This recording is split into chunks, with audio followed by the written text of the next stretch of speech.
Is it safe? Don't point it at me. Oh yeah, you don't need to ask me twice. Miles over here Miles is literally shielding himself. is shielding himself with a laptop. Okay, so Happy New Welcome to Psychologically Speaking. We are two chartered psychologists and we are chatting about how psychology can help us in everyday life. So Gemma, what are we psychologically speaking about today?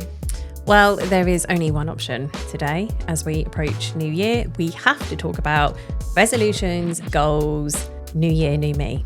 Okay, I think we have to start right at the very beginning. What are your thoughts on New Year's resolutions? You know my thoughts on I New do Year's know your resolutions, thoughts. don't you? You're setting me up here. I despise New Year's resolutions. And it's not that I don't think setting goals and being ambitious about something and trying to change something that you don't love none of those things are a bad idea. What I really despise about it is the fact that somehow somebody has decided that on the 1st of January, we must all become better, newer versions of ourselves. And that just doesn't fit because we're all in very different frames of mind. We've just been through Christmas. Some of us are exhausted after that. Okay, some of us do feel like we want to maybe change a few things in our lives. And that's great. Brilliant if that is the case. But I just hate the pressure. And mostly comes from marketing. Well, 100% it does. And also the kids, like our end, the kids haven't gone back to school yet. Like how on earth can I focus on being a new person whilst I'm still trying to get through school holidays? That is just not going to happen. I'm still cleaning up wrapping paper. 100%. I'm still dealing with like sugar hangovers and alcohol, depending which, kids, adults, all of us in the house. So Just sugar hangover? Just a sugar hangover. I totally agree. I think focusing on what you want to achieve, where you want to go, great. I'm all for it, especially from a psychology perspective. I'm totally here for that. I just don't think we need to be doing it in January. And I actually took a stand last year.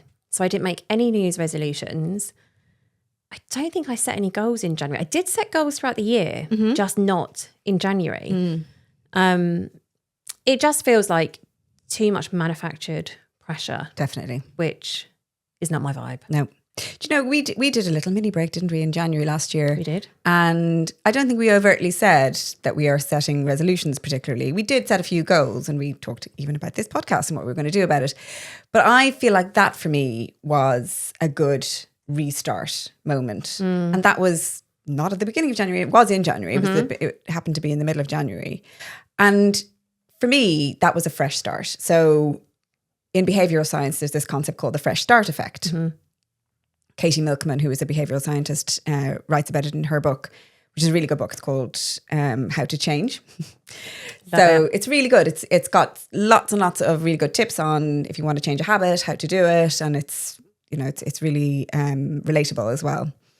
One of the things that she talks about is the fresh start effect. And there is lots of science behind if you decide on a particular day that that's going to be your fresh start, that you're more likely to stick with that new habit. So some people might decide that the 1st of January is their fresh start. Great. But just as well, the 18th of February could be your fresh start. So I just think that in years, so I've had a few years, say, where I've had a really exhausting Christmas. Actually, I say a few years, most years. Christmas is exhausting. And so you get into January and as you say, the kids aren't even back to school yet. You're feeling the pressure. And a couple of years ago, I just decided, you know what? No, this isn't for me. I'm just going to not make any resolutions, not make any goals right now. I'm going to find another time in a few weeks' time that fits for me. And it works so much better because it's on your own terms then. And also then you can do it at the time frame that works for you, not collectively all doing this at the same time. Yeah. And then how many times have you got to the end of January where you have set New Year's resolutions and feel a little bit rubbish because you've already failed on something or you haven't really stuck to something? And the reason is it wasn't your time to make those changes. It's manufactured. Yeah. And if you think like seasons, in my head, surely the best time to start afresh is spring and do something new. I mean, obviously it's different for everyone and you can start, like you say, you can start again any time. But I often remind myself of that in January. I'm like, well, actually, in nature, a fresh start is actually spring. So if I don't do it in January, that's okay. We should still be hibernating in 100%, January. 100% we should be. Yeah. That's how I feel about There's that winter. lovely book called Wintering, isn't there? Yeah. I'm so here for that. Yeah, me too. Have you ever set a resolution that you've stuck with? No. Have you? No. I haven't really ever set that many resolutions though, but have you ever set a goal that you've stuck with? yes. Exactly. So I think that's where we move to, isn't it? So I find the concept of manifesting really interesting because I feel like the idea of manifesting went through a bit of a tricky phase, a little bit mystic, put it out into the world and stuff might come back to it, should come back to you in some way. It sounds like BS. It does sound like BS. However, I went on a bit of a journey with this a couple of years ago. And again, it was another book that started me on this called The Source by Dr. Tara Swart. You've recommended this to me. I haven't read it yet. And I was so skeptical. And I remember picking it up and thinking, this is going to be such a load of crap. I don't even know why I read it, actually. The cover's great. Maybe it was that. But also sometimes I like to test, like, maybe there is something to this. Like if other people are reading it, maybe I need to give this a try. Anyway, so glad I did because it talks about the science of manifesting. So there was a whole period there where it was a bit mystical and it was a bit kind of wishful thinking, hopeful, do a vision board and just wait for this stuff to fall into your lap. And I think we've probably come to realize that that isn't really enough when it comes to manifesting something. So manifesting is wanting something or imagining something, wishing for something, and then waiting for that to happen in the world or making it happen in the world. Isn't Jennifer Aniston's new boyfriend a manifester? Apparently so. Manifester. Do you reckon he manifested Jennifer Aniston? I mean, I would. Bloody hell. Is that not scientific proof enough that manifesting works? This guy has just manifested Jennifer Aniston. 100%. And she seems very into him. So, I mean, he's manifested that well. I bet she was on a vision board somewhere. Probably. Yeah. So okay, so we need more science. We need more science. Yeah. So what I love about this is that it actually isn't mystical or magical because the point of this is you're not supposed to wait for it to happen. So yes, you might have these ideas, but there's also a big element about where you put your focus and where you take action to make this stuff happen. Is why you can't just kind of wait for it necessarily to fall into your lap. So what I like about that is it's actually the science of manifesting. And this book goes through so many scientific experiments of where we've got evidence that this actually works. And partly that's to do with neuroscience. So we can change the pathways in our brain, and that would be dependent on actions we take, where our focus is, where our attention is. So we can actually change, I guess, the course of what's coming. Isn't that about being accountable in life? We can change the course of our lives. But I like the mix of, I quite like a bit of mixed mystical, magical stuff anyway. But there's a hard scientist in me. I'm a psychologist. Yeah. I'm like, where is the science? And this book for me brought it together. That sounds really good. I've also read a similar book by a neurosurgeon called James Doty. Have you heard of that one? No. Really sadly, he actually died recently. But he wrote a really powerful book about the power of manifesting.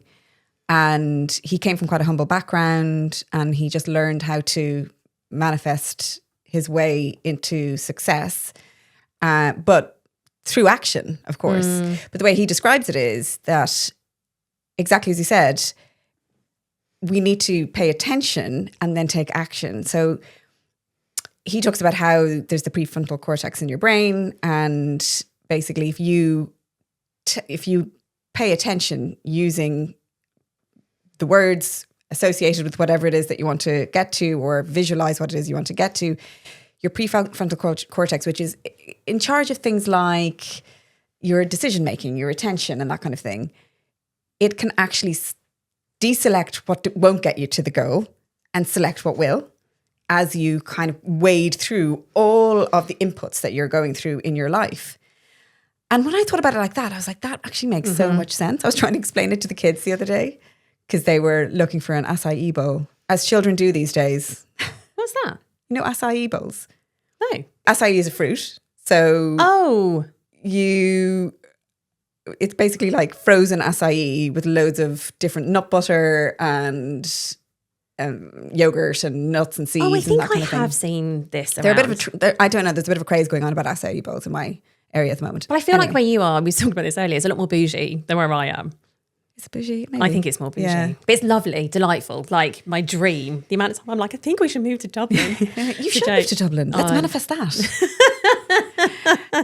Anyway, there are acai bowls to be had in my area, but they're expensive. So I was like, well, you just have to manifest acai bowls. And he was like, what? And I was like, yeah. The thing is, it's about, if you really want an acai bowl, you need to talk about it, imagine it, but most importantly, then you need to take action to get yourself to there. So you need to empty that dishwasher without complaining for as many days as you need to earn as much pocket money, and then you can buy your own acai bowl. So you have to understand what that yes, it's about visualizing what it is, but that visualization helps you take the action. 100%. Isn't that it? But I think your book has much more detail in the steps. There are actual steps, aren't there? There are actual steps. I don't know. I'm going to have a look at them. Hang Go on. on. Let me. Yeah. I have to. I want to do this justice. So bear with me. You might have to put some music on whilst I find this. Okay. So 4 steps. So, and this is obviously psychology. This is science. It's a science-based process. So I'd like to underline that. Yeah. It's not mystical. It's not mystical, although I do like a bit of mystical. Oh, let's throw a little bit of mysticism in. It's fine to have a little bit. Because it is. Do you know what? We need a little bit more magic in our lives. Oh, I feel like that should be our tagline, maybe. Yeah. Let's manifest that. Right. So the first step is raised awareness. So it's identifying what you want and what might be holding you back. And sometimes what's holding you back is actually limiting beliefs. I could never do that. That's not for people like me. So, and sometimes it could be things like financial or resources or knowledge. So identify what's holding you back, but be aware of what you want to achieve as well. Second step, focused attention. I think this is the most crucial step really is. In manifesting something that's really important to you. And it comes back to exactly as you were saying, like where we put our attention is where our energy goes, where our focus goes, where our life ends up going, I'd say. I'd go as far as saying that. And think about things like, you know, you want to buy a new car. Say you choose a certain car that you want to buy and you haven't really seen many of them, but you kind of know that might be the one for you. All of a sudden you start seeing them everywhere. Or a certain kind of jumper. You know, obviously we love our knitwear.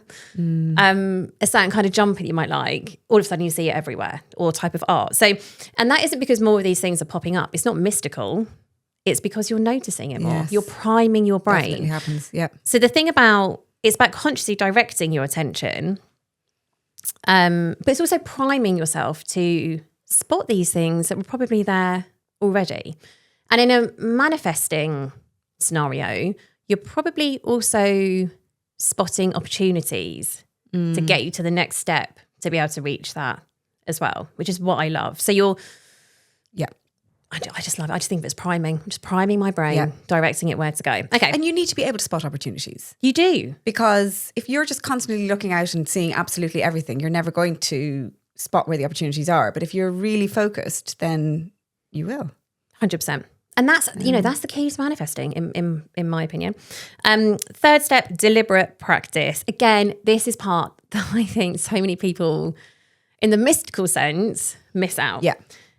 You can sit and think about winning the lottery, but what are you going to do to make that happen? I mean, first step, you need to be buying a ticket. Yeah, this is where I've been falling down on that one. And me too. I say it all the time. I'm like, I'm going to win the lottery, but I keep forgetting to buy a ticket. It's not going to happen. But then when I buy one, I never win. Yeah, I mean, so I'm not getting very good positive reinforcement from that purchase. It's not magic.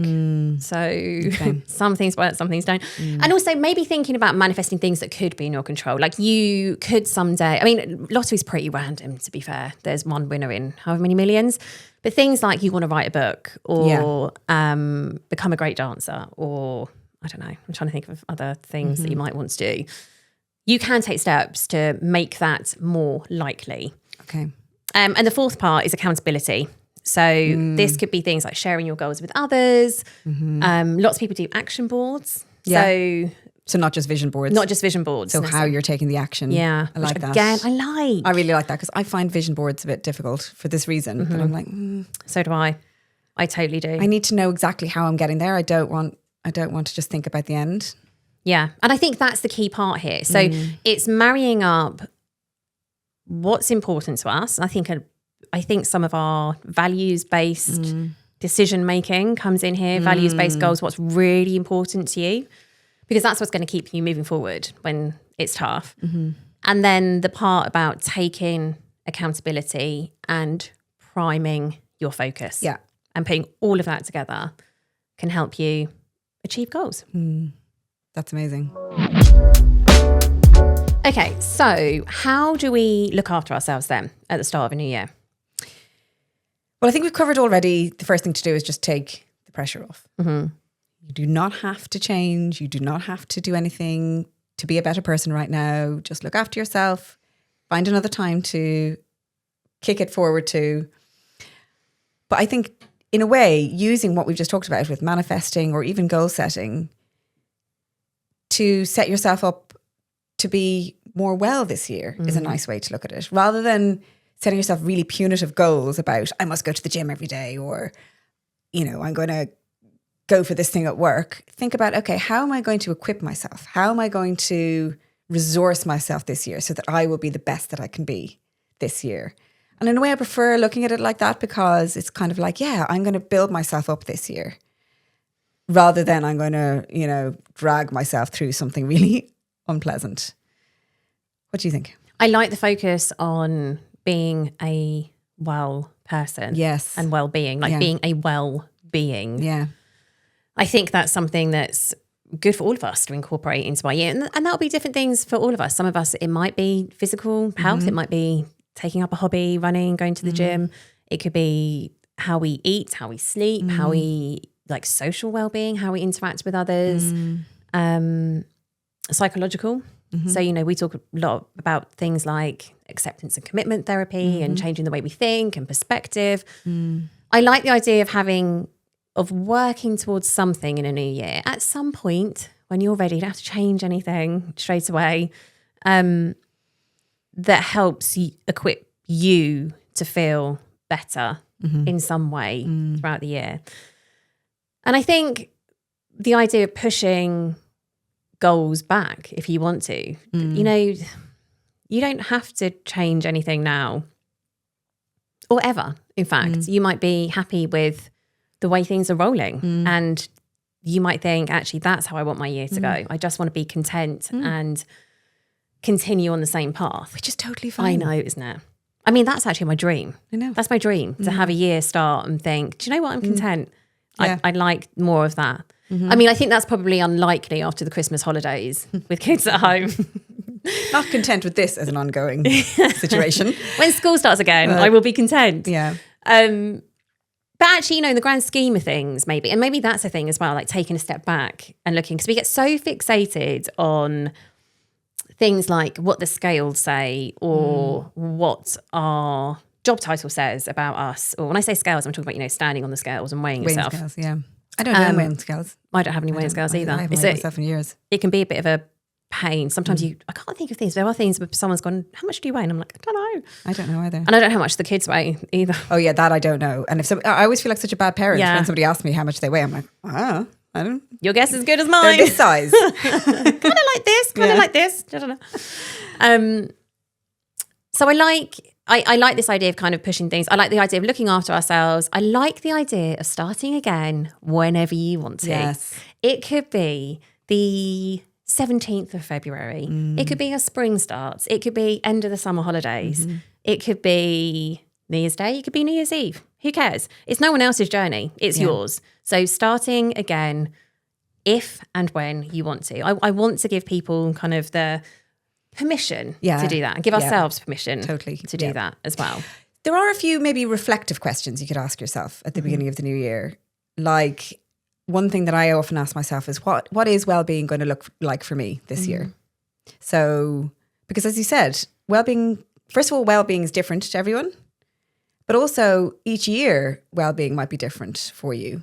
So you might want to focus particularly on my physical well-being, or I want to focus on my psychological well-being this year. And so I think it's quite a good idea to just ask yourself that. Even if you just ask yourself that question, you don't have to do anything about it right now, but just think to yourself, right, what if I was going to be a well-being this year, what would that look like for me?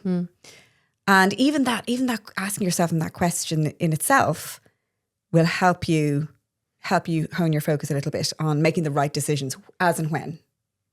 But I think you have some really good steps on setting goals. So I think maybe let's take this an example, will we? So if you want to prioritize your well-being this year, how do I do that? How do I set myself that goal, and how do I take the steps to get there? And actually, to really look after myself. That is a good point, because I sound quite anti-goals, I think, in this conversation. And I'm totally not. No, I don't think, it's funny, isn't it? We're not anti-goals. Not at all. Not at all. I'm anti-forced goals on the 1st of January. Yes. That's what I'm anti. But actually, a lot of my work is around goal setting, performance, achieving stuff, but doing it in a way that feels good for us as well. I think that's kind of my balance of, yes, we want to achieve stuff, we want to go after things, but equally we have to make sure we're looking after ourselves in the process as well. So the technique that I always use, both on myself, but also when I'm working with groups or teams or individuals, is this idea of mental contrasting. And it's so simple. It's really easy for everyone to apply. And I'll talk you through the steps and then we'll apply it to this example. So the first step is thinking about what you want to achieve. So you think of a specific goal that you want to achieve. And then you immerse yourself in that. So what does it feel like? What does it look like? Who's surrounding you? What are you doing day to day? Imagining a day in the life of that goal. Okay. And really immersing yourself in how that feels for you. And that feeling part's really important, because that taps into your values, what you value in life. And the reason it's going to feel good is because it will be something to do with something that you value.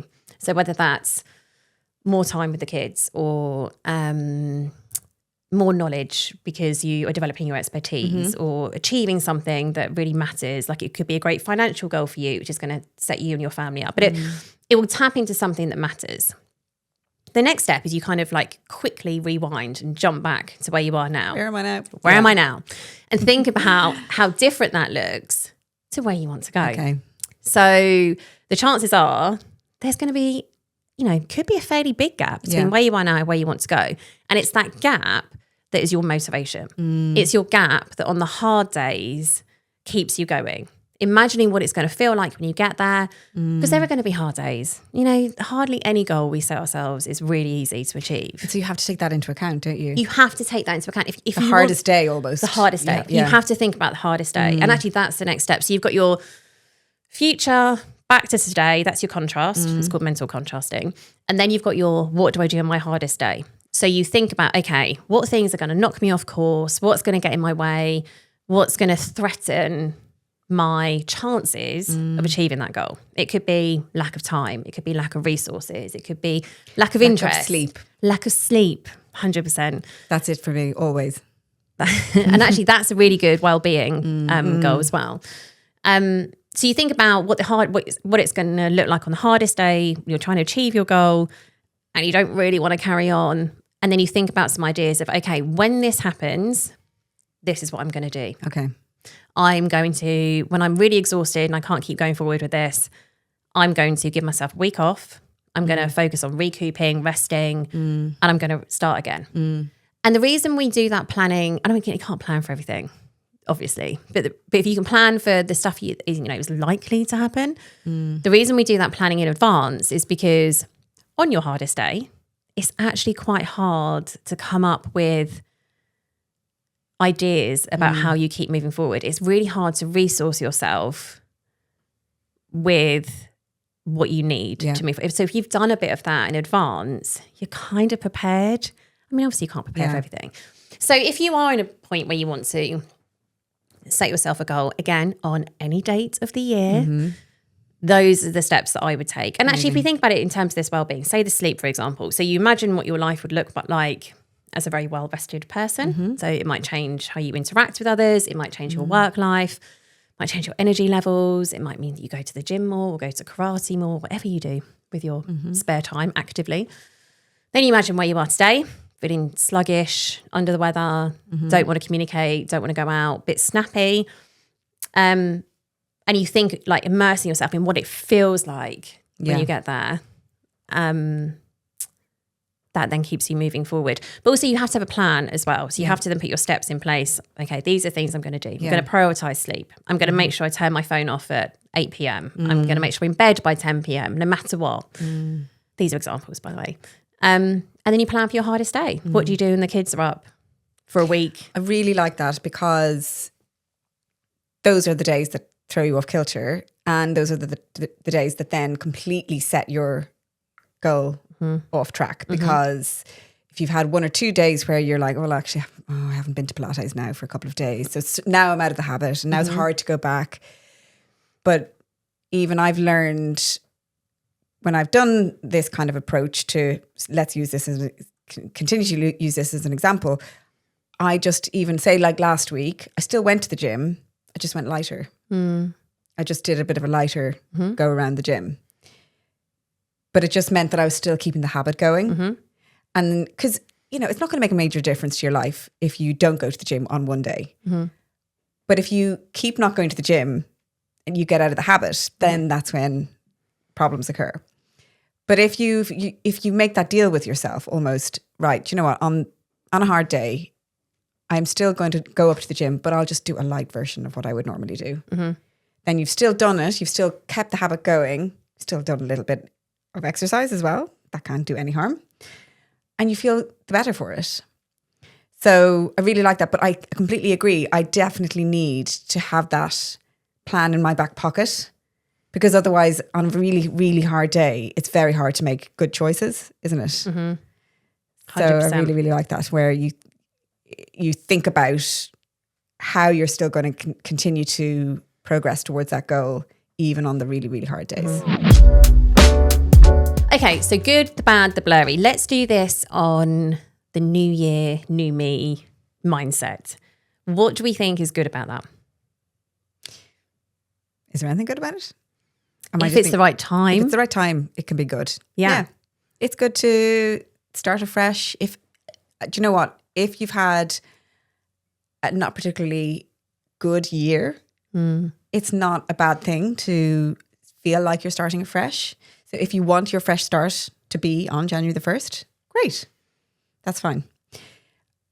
The bad then is prescribed. I don't think any of us should have to do anything at a set time. It's got to be the right time. For us, particularly because the chances are, if we're thinking about resolutions and manifesting and goals, we have to be in the right frame of mind to make that happen. Otherwise, we're setting ourselves up to fail on that front. So I think the bad is the fact that it's one day a year. Also, what happens if you miss that day? What happens if you're feeling a bit poorly on the 1st of January, a bit tired or a bit hungover or a bit stressed, and you're not ready to start that? It's not a great day, yeah. So yeah, no. Yeah, it's the date that bothers me. Yeah. Well, okay, what about the blurry? The blurry, I think, almost continuing from that point, is that you could feel great on New Year's Day, but then on January the 2nd, you could feel completely demotivated. So it's, even if you do set yourself up with a goal, or you want to manifest something, or you want to achieve something new or change something, it's always going to be stop-start. It's never going to be a linear line or, a line that progresses right the way up. It's going to be up and down and up and down. It's going to be blurry. Yeah, but then it isn't reaching goals, making changes. Isn't that all blurry? Yeah, it is. Okay, shall we tombola? Okay, it's tombola time. Woohoo! Do you want to come around and give it a spin? Yeah, I'm going to come and spin.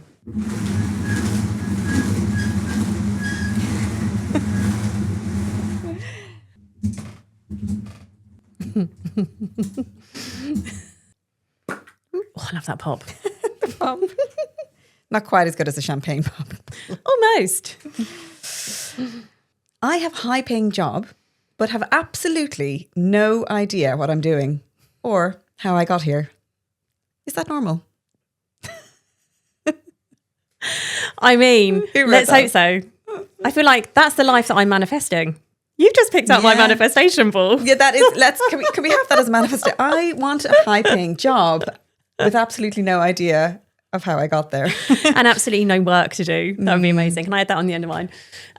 What's the question? Is this normal? Yeah, is it normal? Wow. I mean, I don't know what is normal in terms of the world of work. I'd love to know if it was a man or a woman who wrote that. I would as well. Can we find out? If it was you that wrote that question and sent it in, can you just please let us know? Drop something in the comments. Or maybe it should be confidential. Maybe we don't want to put future. Because you could interpret that as a bit of imposter syndrome, couldn't you? Of somebody going, Yeah, you could. saying that they think they have no idea what they, but I bet Yeah. they do. I mean, honestly, in this day and age, I think there are very few people who do get to a senior level in an organization and a high paying job with genuinely no idea what they're doing. Yeah. Now, there are some examples. I've got sure. loads of examples of people that possibly do know what they're doing, but do fuck all work. But that's a whole different question. Yeah. I mean, those people should just stay under the radar as long as possible. Yeah. That's the gig they've got going. Again, we need to manifest that. Again, we might need to cut that. Do I sound bitter? How do we reassure this person? I mean, I'd say if it's working for you, what's the problem? yeah. I mean, unless you're thinking, if I lose this job, what happens next? Because if you have actually got into a position that you have no clue what you're doing. So we're trying to decipher here whether that's actually true or whether it's imposter syndrome. Yeah. So if it's imposter syndrome, which actually isn't a syndrome, there's a whole thing, isn't there, around imposter syndrome and what it actually is. We should definitely do an episode on that. Then maybe there are ways to reassure yourself or find evidence that maybe you do know what you're doing, which you might be able to collect around you. Like people might say, that's really interesting. I didn't know that. Or you've got so much experience in this. So that could be partly what's going on. But if you are actually genuinely in a role and you've got no idea what you're doing, I guess there could be a little bit of fear, like what happens if this bubble bursts? What do I do next? In which case, you might want to think about a plan for what could come next, potentially. So think about, exactly as we've been talking about, the hardest day, i.e. you can't do this anymore for whatever reason. What do you do then? And make a plan for that. Maybe it's retraining or doing something different or building up some knowledge in the area that you're in so you feel confident for whatever might come next. I think that's it. Just continue to take action, continue to take ownership of your life and of your work. The reality is most people don't have days where they don't feel that they know what they're doing. But on those days are the days that you try and take action to learn something new, learn a new skill. I mean, I think this is, to be fair as well, I think with new technology and AI, there are probably quite a lot of people out there thinking, I really don't know how this is going to impact my job and how on my work. But I always just bring it back to just take one step every day to learn something new. And you will equip yourself. You will get through it. You have to believe that. But the only way that you can really make that belief a solid one is to actually take the action. And it's accountability, isn't it? And actually, if you've been sitting in a high paid job and not knowing what you're doing, you may not have been taking accountability. You might have just been riding that lovely wave for a while. So maybe that'll be a bit of a change. Thinking about wrapping this up, we were talking earlier about wellbeing goals. What's your wellbeing goal this year or next year? Oh, that's a good one. Good question. My wellbeing goal, I would quite like to work on fitness this year. I've started doing a bit of strength training. I'd like to really build that up a little bit. Get strong. It's a great goal. Yeah. What about you? I am going for contentment this year. Yeah. I just want as many content moments as possible. I'm not even looking for more joy or more happiness, which are, great if those things happen. But realistically, life, you don't necessarily get that every day in a hectic, stressful sometimes life. I'd like to notice more moments where I'm just like, oh, I feel really content, or this is a really nice little moment. And it's not even anything special. It's just a content moment. Okay. So we're going to be strong and content. Okay. Let's do it. I like it. But we're not starting on the 1st of Jan. 100% not. Definitely not to the kids go back to school. No. I mean, that's the first stipulation. And then we'll see what mood we're in. Yeah, love it. Right, until Okay. next time.